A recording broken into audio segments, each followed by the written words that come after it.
Buenas noches, estimadas amigas y amigos. Gracias por aceptar la invitación para participar en este curso que hemos denominado Viajando por el mundo de la inteligencia artificial. Arrancaremos de una sola vez.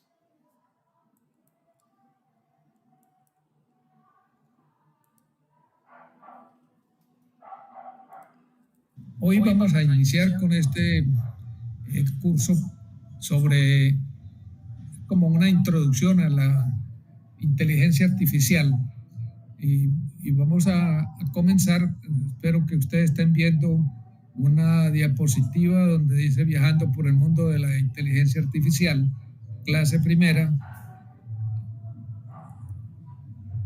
En la agenda para el día de hoy está la presentación del curso, después expectativas y limitaciones, historia de la inteligencia artificial, entrevista al doctor Kai-Fu Lee, un mapa mental de una parte de la inteligencia artificial y los primeros pasos. En cuanto a la presentación del curso, podemos decir que la inteligencia artificial se creó hace ya muchos años y las primeras aplicaciones se dieron en el campo de la guerra, en el campo de la industria y en el campo de las ciencias médicas. Y solo últimamente llegó a todo el mundo con la inteligencia artificial generativa en lenguaje natural, en donde pareciera que lo que nosotros tenemos es una posibilidad de dialogar con alguien que tiene muy buena información sobre todos los temas, información con la cual se le ha alimentado y que contiene en su memoria. Y de eso se trata el curso, de ver cómo interactuamos con esas inteligencias artificiales para nuestro beneficio y el de las personas que se encuentran alrededor nuestro. En cuanto a expectativas, pues hay varios campos de la inteligencia artificial y queremos aclarar que nosotros no vamos a ir ni a la robótica, ni a la programación, ni a las redes neuronales, ni al aprendizaje automático, ni al aprendizaje profundo, sino que vamos a ir a aprender a utilizar herramientas de inteligencia artificial generativas de lenguaje natural. Ese nombre lo llevan porque justamente las inteligencias artificiales aprendieron a entendernos en muchos idiomas casi que simultáneamente. Para ver la historia de la inteligencia artificial, pues hay muchas informaciones en las redes, en internet hay cantidad de artículos, también muchos videos, y pues nosotros escogimos uno de La Voz de América, que nos pareció que conjugaba una información bastante completa y también que no fuera demasiado larga.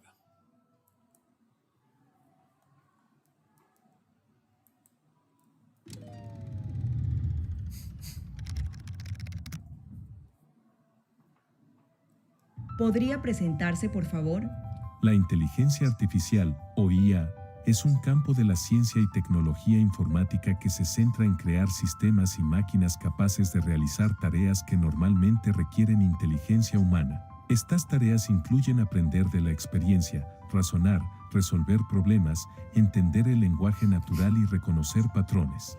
Puede parecer que la IA llegó en un instante, pero la búsqueda de una máquina que pueda pensar como un humano es centenaria, con largos intervalos entre avances.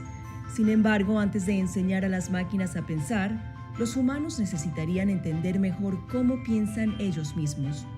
Y con vapor, engranajes y un sinfín de partes móviles, los primeros motores matemáticos reflejaron la revolución industrial de la que surgieron.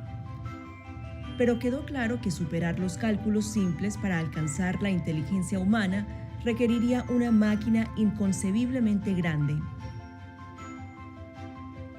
O un golpe de electricidad.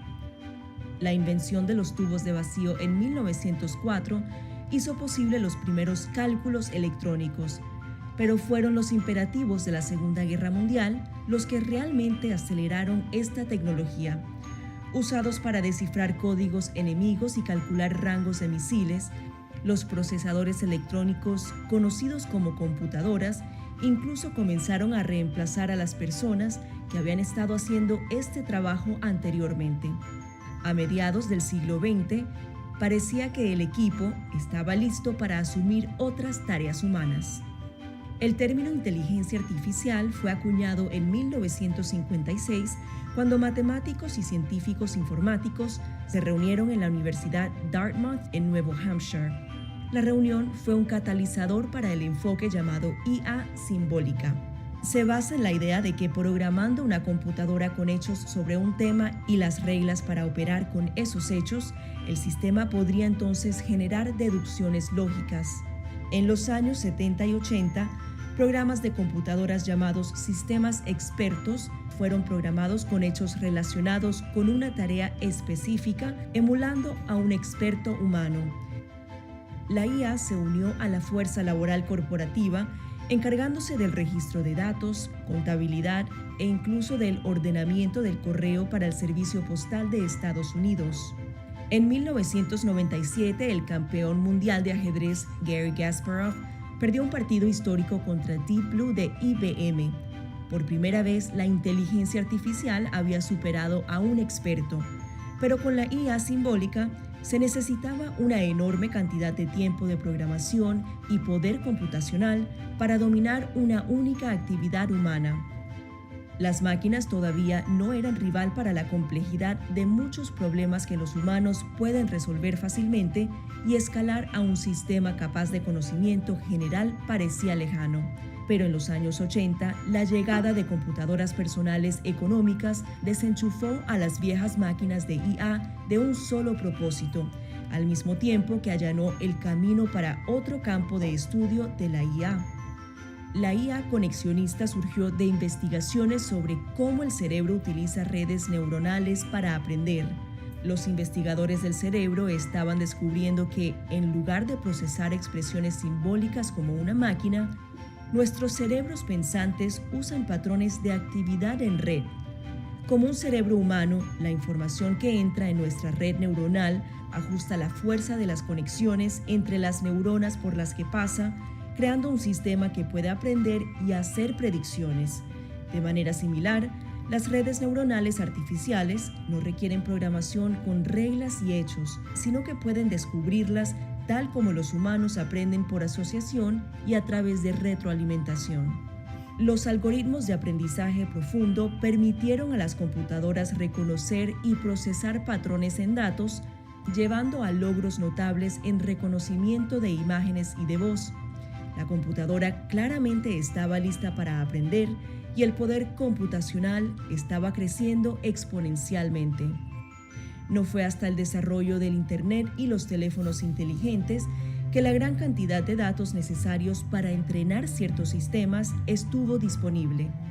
La IA comenzó a reconocer nuestras voces, a mantener conversaciones y a parecer casi humana. Las capacidades de la IA simbólica y las redes neuronales se han fusionado en los chatbots y vehículos autónomos actuales, y la IA está evolucionando rápidamente a medida que se combina con otras tecnologías. El entrenamiento en algunas áreas del aprendizaje automático llevará mucho más tiempo. Se necesitarán millones, y algunos dicen que miles de millones de millas de entrenamiento antes de que los coches autónomos se consideren tan seguros como los conductores humanos. Pero ahora hemos llegado a un momento en que incluso algunos investigadores de la IA esperaban que estuviera mucho más en el futuro. Los expertos prevén grandes avances en atención médica y descubrimiento de medicamentos, predicción del clima y producción de alimentos. Sin embargo, incluso entre los defensores de la IA hay grandes preocupaciones sobre el daño que estas poderosas tecnologías podrían causar. El uso en la guerra, el desplazamiento masivo de empleos, la vigilancia, la discriminación y la infracción de derechos de autor están entre los muchos desafíos éticos planteados por la IA. Hemos moldeado estas herramientas a nuestra imagen. Queda por ver cómo nos moldearán a nosotros. Pues bien, oyendo esa historia, nos viene a la mente algunas anécdotas. La primera de esas anécdotas es que ya en los años 90 en las universidades empezó a hablarse de temas relacionados con lo que hoy es la inteligencia artificial. Fue en esa década cuando aparecieron los primeros libros de texto que tocaban los temas de inteligencia artificial sin nombrarlos, como el caso de las redes neuronales y los sistemas expertos. En los libros de instrumentación y control que se usaron aquí en la UNED en aquella época, pues ya nos hablaban de esos temas, pero como que había temor en llamarlos con ese nombre que después se ha hecho tan popular. También en las industrias. A continuación vamos a oír una parte de una entrevista que le hicieron al doctor Kai-Fu Lee sobre el tema de la inteligencia artificial y de sus efectos sobre el trabajo. El doctor Kai-Fu Lee es un profesional, un científico chino que estuvo trabajando en los Estados Unidos, trabajó más de 40 años, estuvo en su mayor parte del tiempo trabajó con Google. Y la parte anecdótica de esto es que Google, desde el año 97, con sus buscadores, empezó a ver maneras en que pudiera ser más eficiente y a tomar algunos temas de inteligencia artificial, especialmente desde el punto de vista de su investigación y desarrollo. En el año 2015 se creó la empresa OpenAI, también en el campo de la inteligencia artificial. Y en el año 2017, la empresa Google hizo un avance muy significativo en esta competencia de la inteligencia artificial, cuando uno de sus científicos generó lo que se ha conocido como arquitectura, la arquitectura que les permitió dar un avance en el desarrollo de la inteligencia artificial generativa. Ese desarrollo se llamó la arquitectura Transformer, y la empresa lo publicó los resultados de esa investigación. Esos resultados fueron tomados por otras empresas, entre otras OpenAI, y OpenAI, sacrificando poco de tiempo de entrenamiento de sus máquinas, que las dejó congeladas en 2021, y sacó su ChatGPT, ganándole esa competencia a Google. Bueno, vamos a ver qué nos dice el doctor Kai-Fu Lee sobre este tema.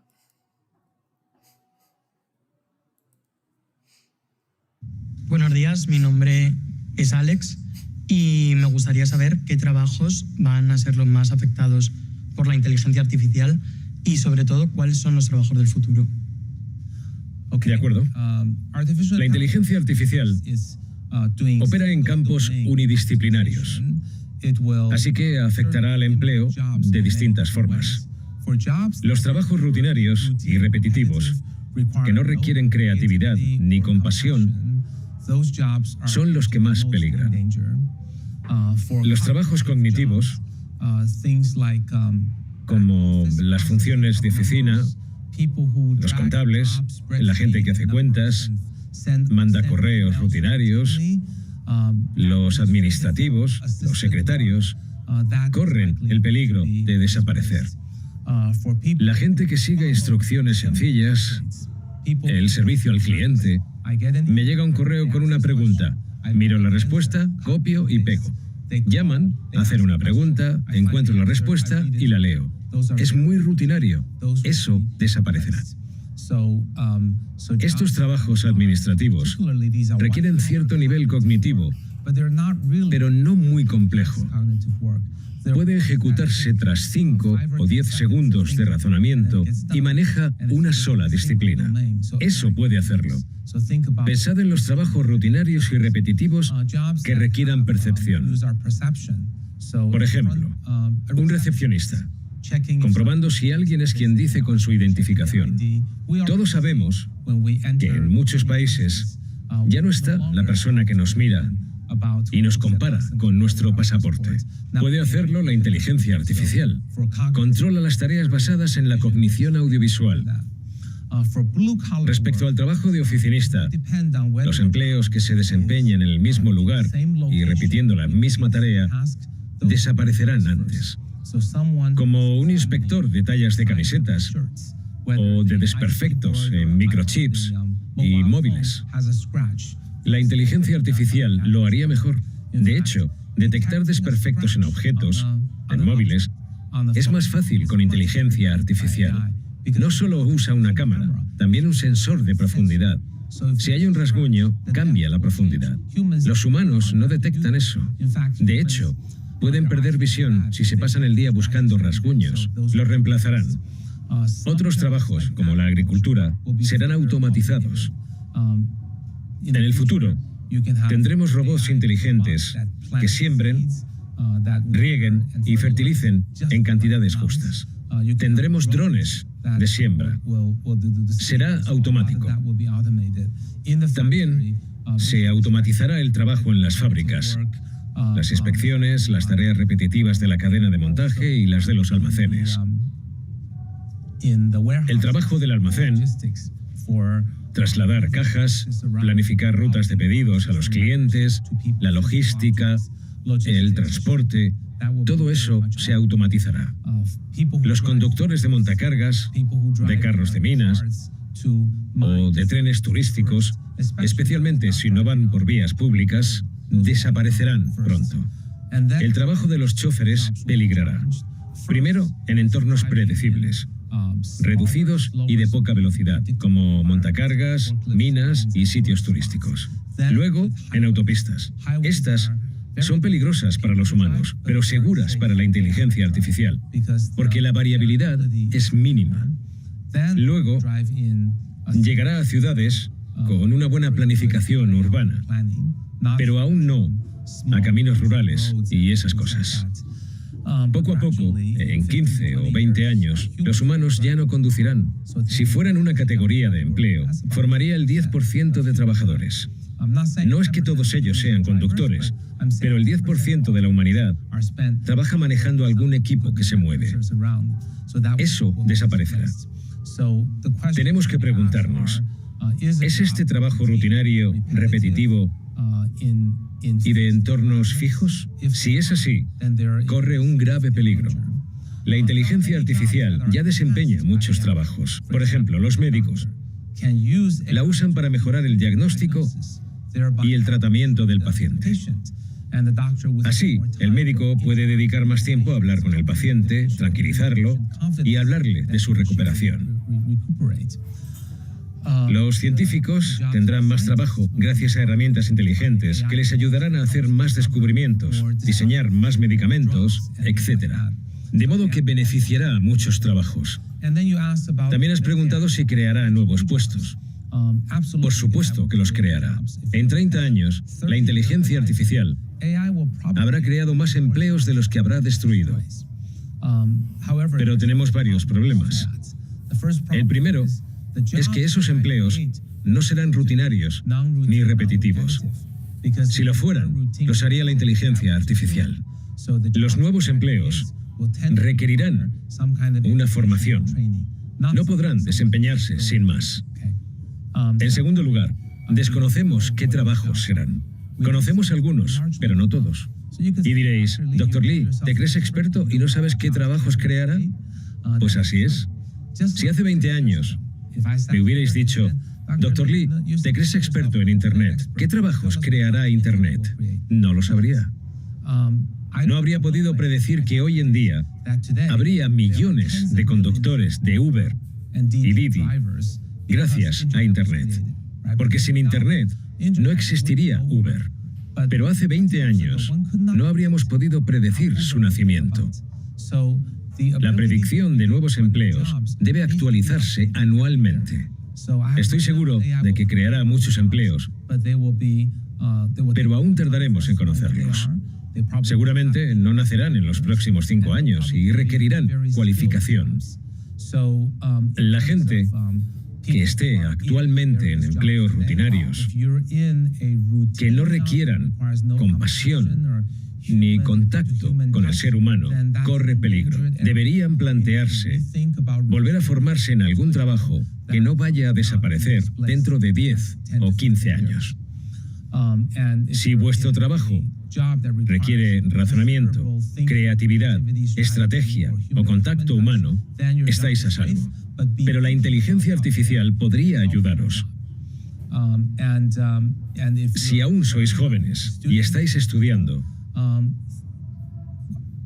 no sé deciros las 10 mejores salidas, pero sí que deberíais pulir estas habilidades: creatividad, estrategia, razonamiento complejo y planificación. Olvidad lo rutinario. Centraos en el trato humano, la responsabilidad, la comunicación y el trabajo en equipo. Esto os será útil toda la vida. También os recomiendo que estudiéis un poco de inteligencia artificial y de programación. Aplicadlo en vuestra área de especialidad, tanto si estudiáis periodismo como contabilidad. ¿Cómo podéis mejorar vuestro trabajo con la inteligencia artificial? La inteligencia artificial es una herramienta. Ya no concebimos un periodista que no use Microsoft Word.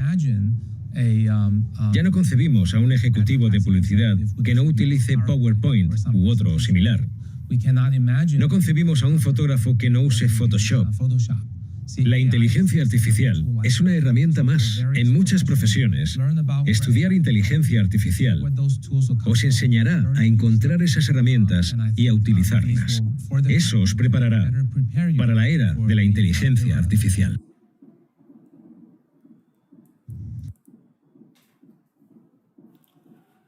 Bueno, interesante el panorama. Pues con la inteligencia artificial sigue habiendo temores. Uno de los principales temores es efectivamente que vayamos a perder nuestro trabajo. Aunque hay otros temores también, como el uso indebido de la inteligencia artificial. Pues ya lo estamos viendo. Vemos esos videos que nos mandan por las redes sociales suplantando la personalidad de los individuos que aparecen en esas presentaciones con información falsa.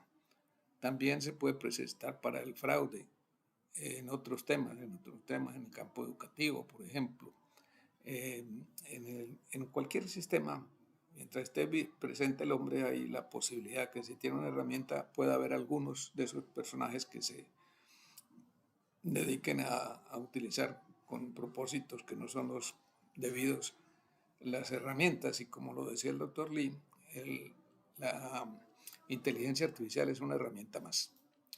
Bueno, ya hemos hablado bastante por esta noche y vamos a entrar a hacer algunas prácticas sencillas sobre el uso de la herramienta artificial. Pero por supuesto no podemos entrar a trabajar sin mencionar que hay muchas inteligencias artificiales. En este momento se habla de que hay más de 16.000 sitios web o aplicaciones de inteligencia artificial que se están utilizando y se están comercializando.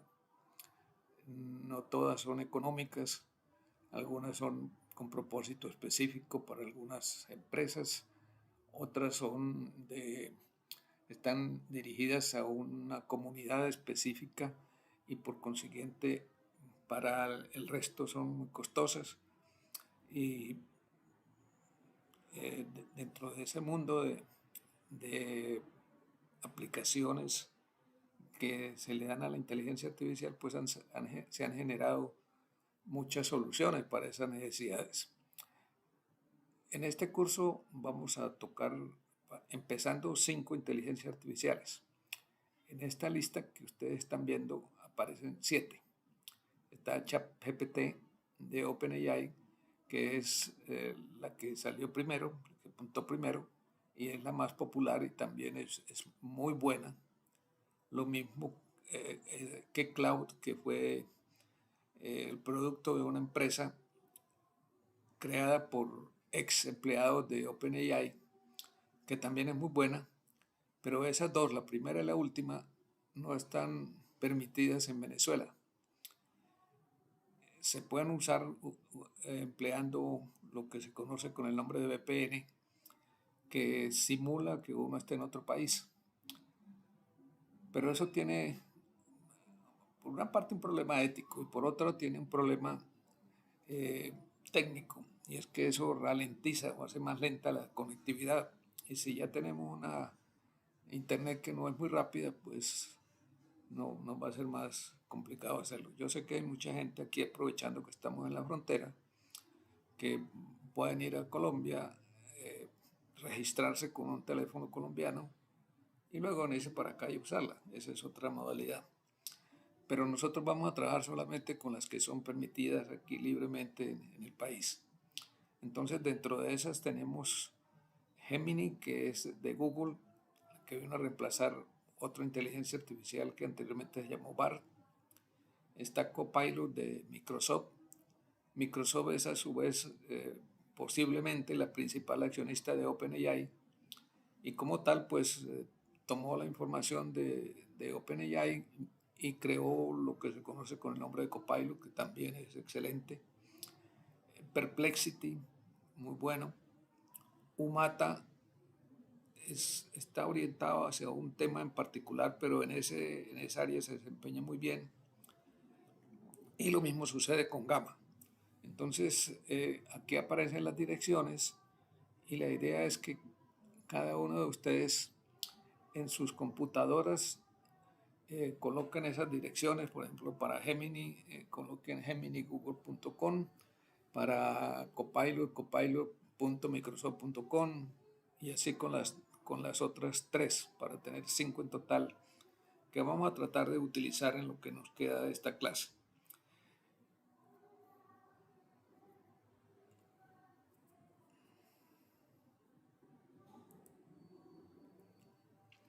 Entonces vamos a hacer una pausa, posiblemente de unos 5 minutos, para que ustedes puedan estirar las piernas, para que se paren, se tomen un cafecito.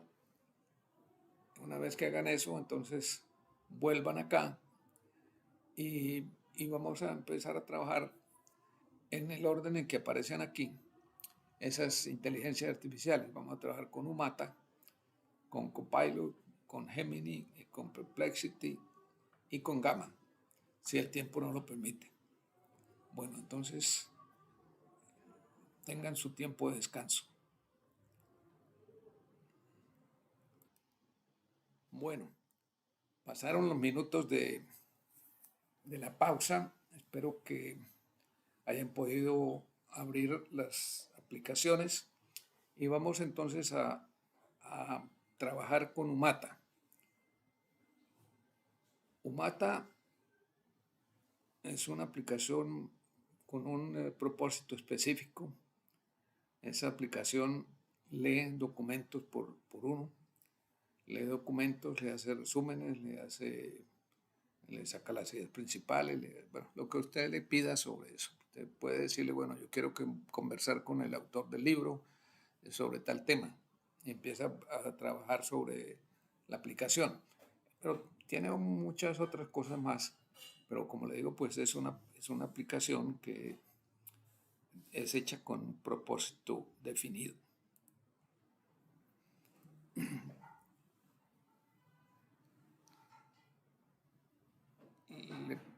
Se le puso aquí como nombre Conozcamos Umata Inteligencia Artificial. Ya ustedes abrieron una nueva pestaña, Umata. Ahora entren y creen una cuenta, para lo cual tienen que colocar un correo electrónico y una contraseña, y esperar un momentico que le manden un mensaje de correo a su correo. Pero con mucha frecuencia, como no es un correo conocido, puede que vaya a spam o puede que vaya a algún otro grupo que ustedes tengan notificaciones, cualquier otro, y que no aparezca fácilmente así en la lista de correos recibidos. Entonces, por favor, procedan a abrir esa cuenta. Por otra parte, a ustedes se les hizo llegar a través del grupo de WhatsApp el documento que se llama Artificial Intelligence for Kids. Ese documento lo van a abrir ustedes, eso está hecho en Word, lo van a abrir en su computadora y lo van a copiar. El atajo más sencillo para copiarlo es, cuando tenga abierto el documento, oprimir las teclas control más la letra A. Eso selecciona todo el contenido del documento. Después copia el documento con las letras control más C. Luego va a Umata y hay un espacio donde usted puede subir un archivo o también donde usted puede escribir un texto o algo. Bueno, pues lo que va a hacer es pegar el documento en Umata, para lo cual puede usar el atajo control más B. Cuando aparezca el mensaje Ask Umata, o si ya está en la versión española o el traductor del navegador se lo coloca en español, pues le va a decir preguntarle a Umata o preguntar. Y escríbale, por favor, deme un resumen en español del artículo y dígame cuáles son las ideas principales del documento. Y ahora observemos el resultado. Ese resultado lo da muy pronto. Y ese resultado debe ser algo parecido a esta imagen que está aquí.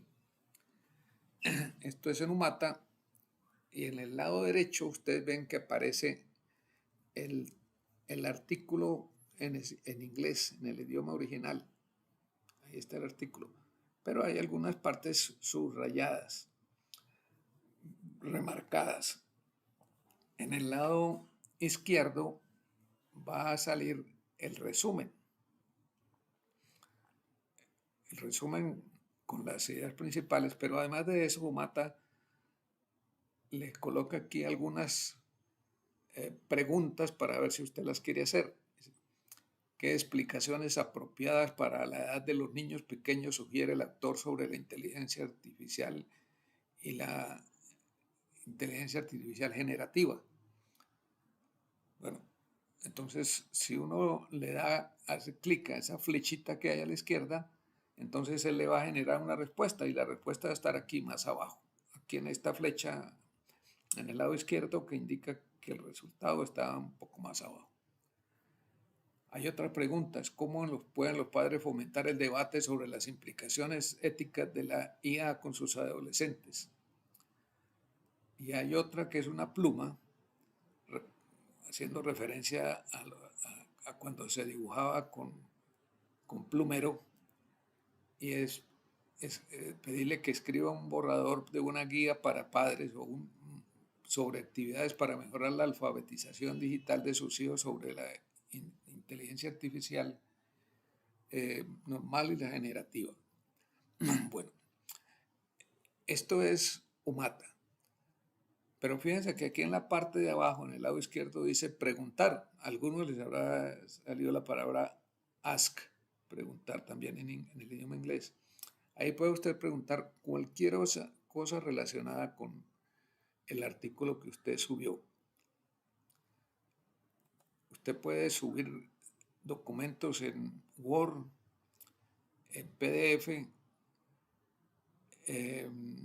presentaciones, PowerPoint, alguna similar, y todas esas las va a analizar. En el siguiente ejercicio que vamos a hacer es decirle a la inteligencia artificial que nos ayude procesando más esa información. Y entonces le dice aquí, escriba la siguiente instrucción. Le estamos diciendo que queremos probar nuestra comprensión del artículo. ¿Y cómo lo vamos a hacer? Bueno, le pedimos a Umata que nos haga preguntas sobre el contenido del artículo y que una vez que nosotros las respondamos, Si está bien, nos haga otra. Si está mal, nos dé ayudas para corregir lo malo que se haya hecho y que después continúe en ese orden hasta completar el número de preguntas que le hemos solicitado. En este caso, el ejercicio pide 5 preguntas.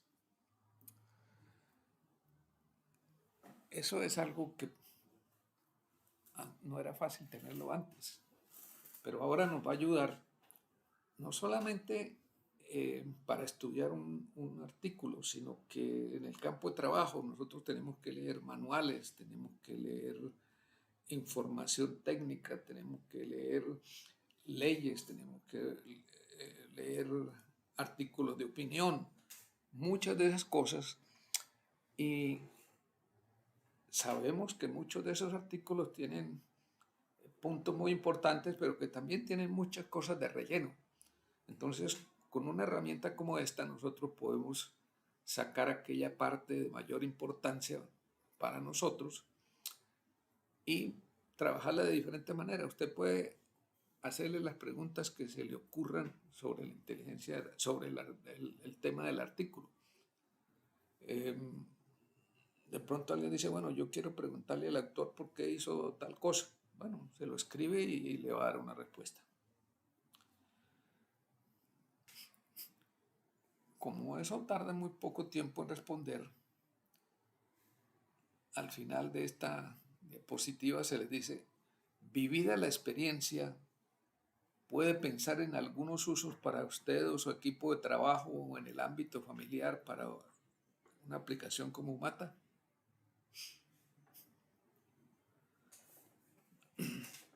Varios de ustedes manifestaron que la herramienta era muy interesante, que los resultados eran buenos y hubo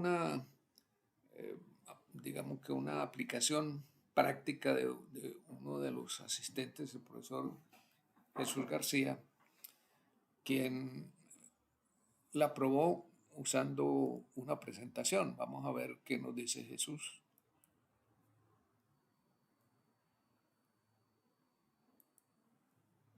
Perfecto. Nada, profe, agarré una presentación PowerPoint de la que yo utilizo en el curso de diseño mecánico 3.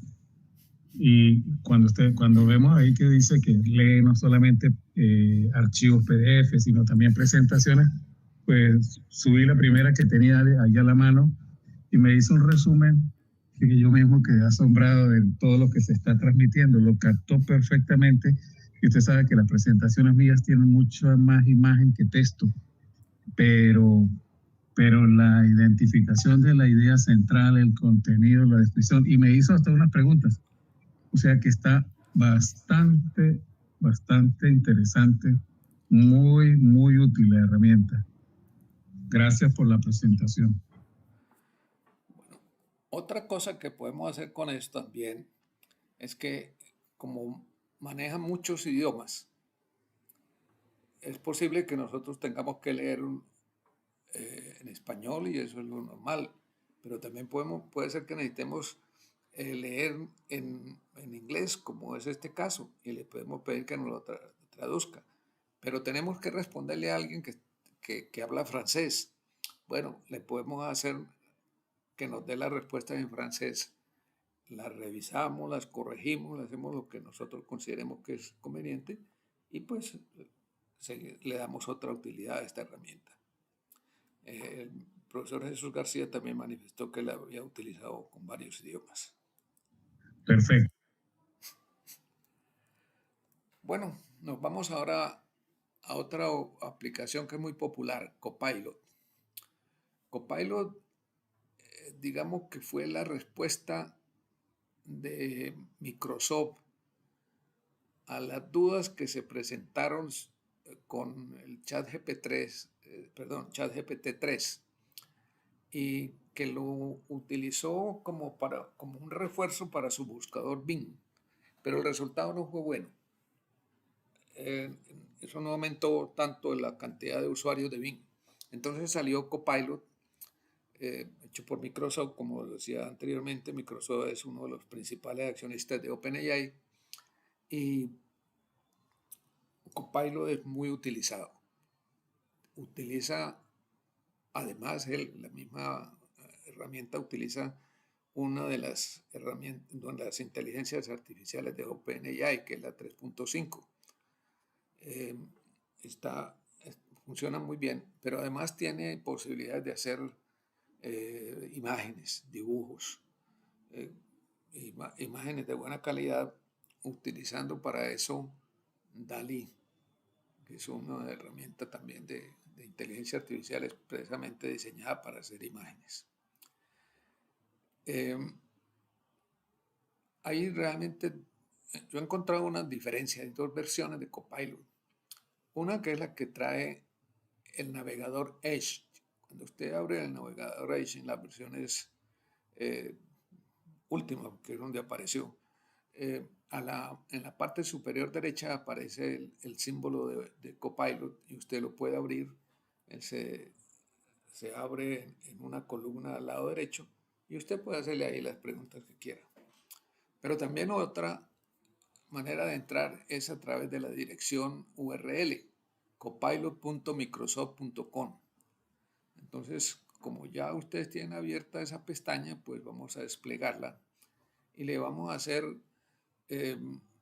las mismas preguntas que le hicimos a Umata. Le vamos a subir el documento a Copilot y le vamos a pedir que nos escriba un resumen en español del artículo y también que nos dé las ideas principales.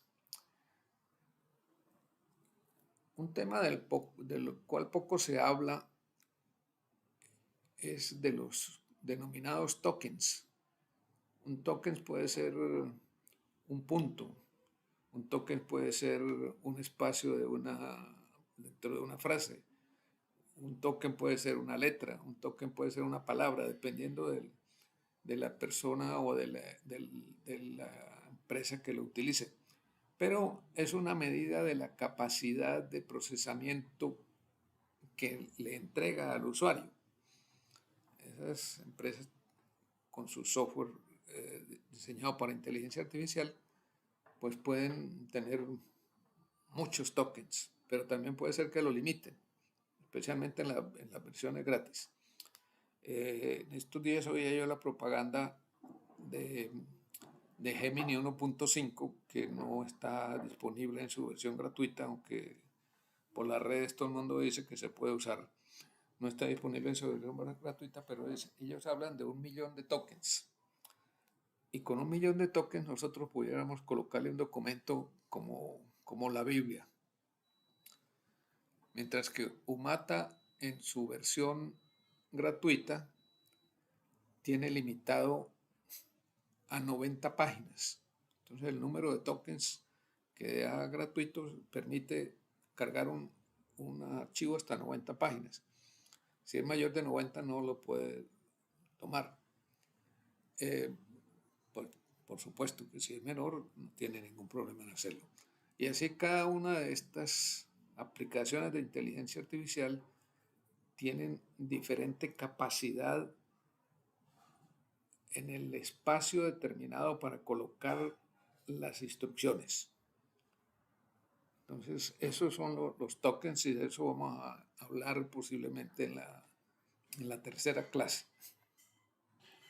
Bueno, mientras tanto, sigan trabajando con Copilot y comparen los resultados.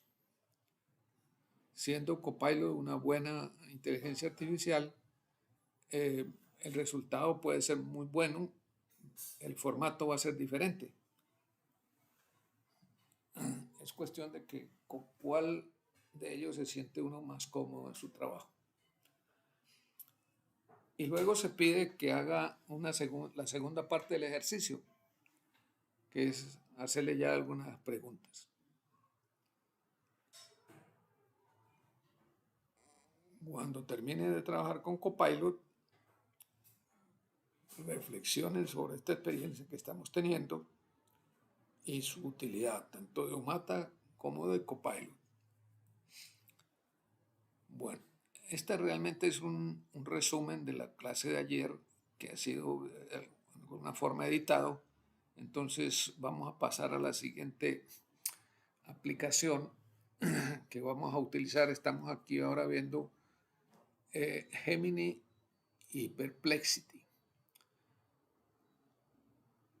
Pudiéramos meter como en una misma categoría Copilot, Gemini y Perplexity, porque realmente son buscadores con inteligencia artificial. Pero además de eso son chatbots, o sea, inteligencias con muchísimo entrenamiento, con muchísima información que le pueden hablar a usted sobre cualquier tema. Pero cuando usted coloca en las instrucciones como el término de una búsqueda, él le responde como una búsqueda y le da, además de la información, le da los enlaces a donde quiera, donde usted puede ir a verificarlo. Aquí se les pide que hagan la misma experiencia que se hizo con Copilot, pero pidámosle otra cosa. Entonces usted le puede pedir a Copilot con el mismo artículo que se manejó, perdón, no, Copilot no, con Gemini, con el mismo artículo que se manejó en las dos aplicaciones anteriores, que lo lea y que genere unas preguntas, pero ahora le va a especificar un poco más.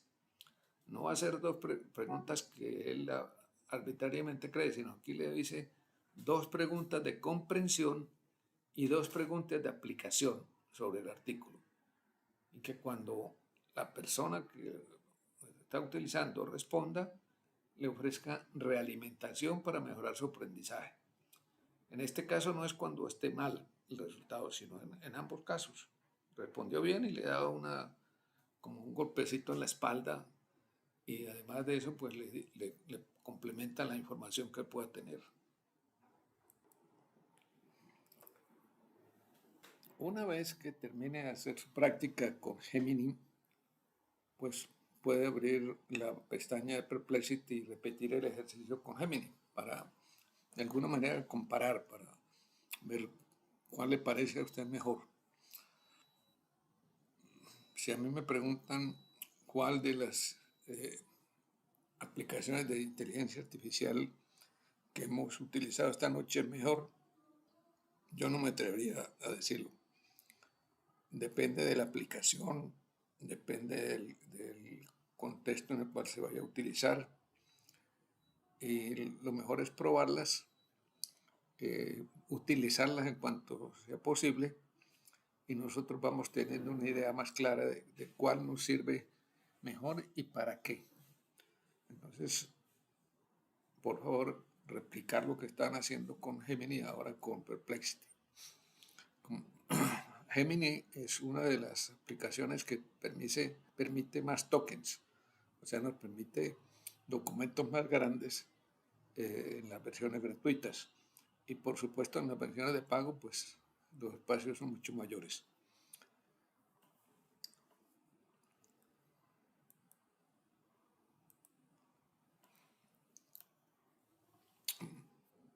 En esta primera parte no podemos dejar por fuera una presentación que sirve, una aplicación de inteligencia artificial que sirve para hacer presentaciones, para hacer tarjetas. Otra cosa más, esa se llama Gamma, con doble M, gamma.app.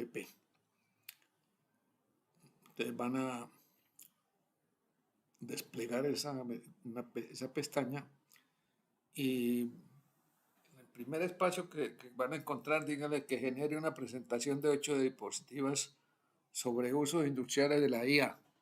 Más nada.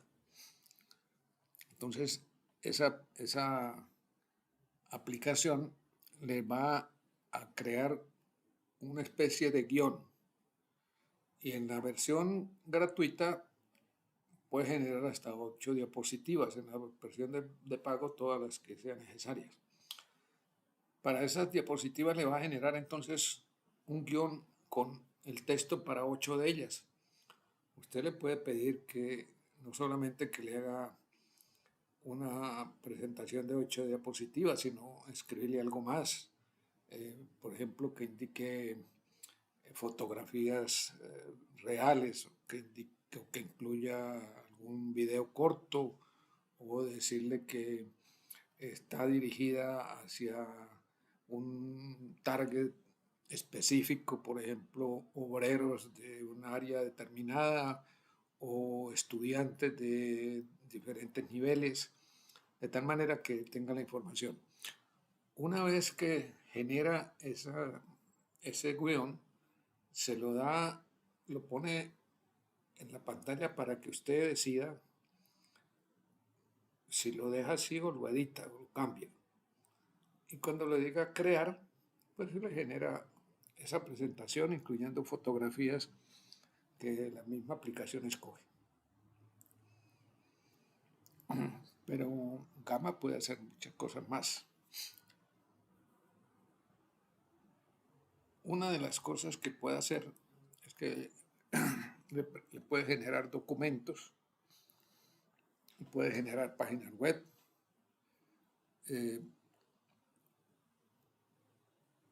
como en este momento estamos hablando de presentaciones y el tiempo de la clase pues no es tan largo, yo le escribí aquí: haga una presentación sobre los avances de la física y las fuerzas gravitacionales, que es un tema muy de moda en el mundo académico. Entonces, vamos a ver qué nos dice.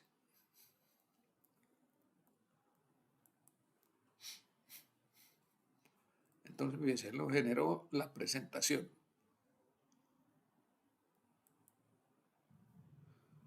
Avances de la física y las fuerzas gravitacionales.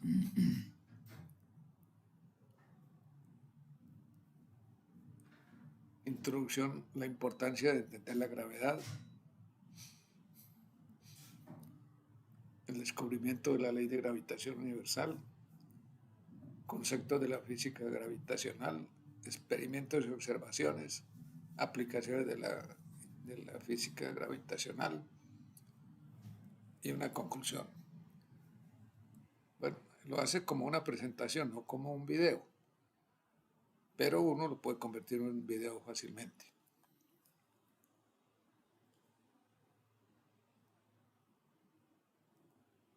Entonces yo les pido que por favor revisen esas actividades que se les propusieron para hoy, que si tienen preguntas no tengan temor en hacerlas, que las pueden hacer a través del grupo de WhatsApp. Ahí de pronto a uno le da como temor hacer una pregunta porque, bueno, no conozco a las demás personas que están ahí en el grupo y van a pensar que yo no soy capaz de entender lo que se decía. No, estamos aprendiendo todos. Entonces lo que nos interesa es que hagan preguntas, porque a lo mejor la duda que yo tengo también la pueden tener otros. Entonces, no tengan temor en hacer preguntas. Fíjense que aquí la aplicación me pone a mí como autor. Avances de la física y las fuerzas gravitacionales, aunque yo no lo he hecho, ¿no? Pero me coloca a mí como autor. Bueno, y con esto estamos terminando la clase del día de hoy con una serie de ejercicios que se les proponen, con un encabezamiento. El aprendizaje es personal. Nadie aprende por nosotros. Pues tenemos que profundizar un poco más, porque hoy pues, ustedes lo que han hecho es ver algunas aplicaciones, usar de alguna medida alguna de ellas y oír, pero el aprendizaje requiere un poco más de práctica. Entonces aquí se les dan 5 direcciones digitales para 5 diferentes tutoriales, uno para cada una de las herramientas que se utilizó, porque a lo mejor alguien tuvo alguna dificultad para abrir su cuenta y no hizo la pregunta. Entonces aquí les explica cómo abrir la cuenta y también les da algunas indicaciones de cómo utilizarlas. Después dice: utilice de acuerdo a su interés cada una de las 5 inteligencias artificiales que se usaron en esta clase. En una hoja de Word escriba las instrucciones que dio a cada una de las inteligencias artificiales, al menos una por cada inteligencia artificial, y su opinión sobre su experiencia. Envíe ese documento a Jaime Salcedo al correo jsalcedo13@gmail.com. Bueno, estimados amigos, muchas gracias por su participación en esta clase y nos veremos jueves 24 para continuar con la segunda clase. Gracias a todos.